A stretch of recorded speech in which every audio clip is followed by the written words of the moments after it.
No!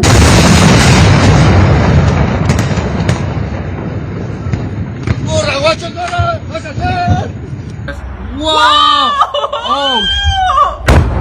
What the?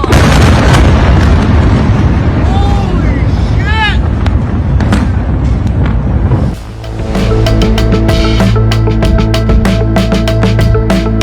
চারদিকে যখন গুঞ্জন উঠেছে যে আয়াতুল্লাহ আলী খামেনি আর বেঁচে নেই, তখন বিষয়টি স্বাভাবিকভাবেই নানা প্রশ্নের জন্ম দেয়। এত প্রভাবশালী একজন নেতা, যার চারপাশে রয়েছে শক্তিশালী নিরাপত্তা বলয়, গোয়েন্দা তৎপরতা এবং কঠোর সুরক্ষা ব্যবস্থা, তিনি কি সত্যিই এত সহজে নিহত হতে পারেন? আমার বিশ্লেষণ বলছে বিষয়টি সরল নয়। বিশ্ব মিডিয়া যে গল্প আমাদের সামনে তুলে ধরে, আমরা অনেক সময় সেটিই চূড়ান্ত সত্য বলে ধরে নিই। কিন্তু আন্তর্জাতিক রাজনীতির বাস্তবতা প্রায় পর্দার আড়ালে ভিন্ন রূপ ধারণ করে। যা দেখানো হয় তার বাইরেও একটি কৌশলগত পরিকল্পনা কাজ করতে পারে।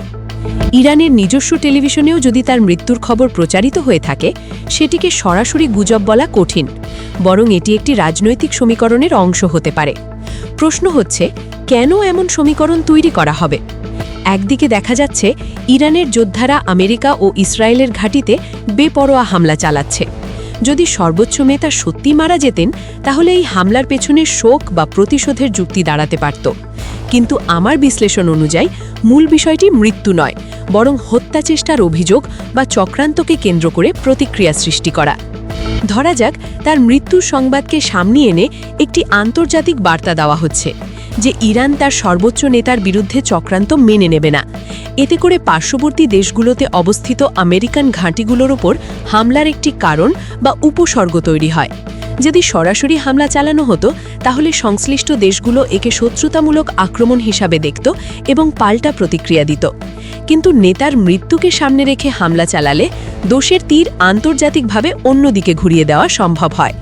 এই দৃষ্টিকোণ থেকে দেখা যায় এটি হতে পারে একটি কৌশলগত নাটকীয়তা, একটি রাজনৈতিক চাল, বড় শক্তিগুলোর বিরুদ্ধে অবস্থান নেওয়ার বার্তা দেওয়া এবং প্রতিরোধের নৈতিক ভিত্তি তৈরি করাই হতে পারে এর উদ্দেশ্য। আমার বিশ্লেষণে যতটুকু প্রতীয়মান হচ্ছে, আয়াতুল্লাহ আলী খামেনি বাস্তবে মারা যাননি, বরং জনসম্মুখে তার মৃত্যুকে উপস্থাপন করা হয়েছে একটি কৌশলগত প্রয়োজনে। আন্তর্জাতিক রাজনীতির জটিল সমীকরণ সাধারণ দৃষ্টিতে ধরা পড়ে না, এটি বোঝেন মূলত কূটনৈতিক ও ভূ রাজনৈতিক বিশ্লেষকেরা।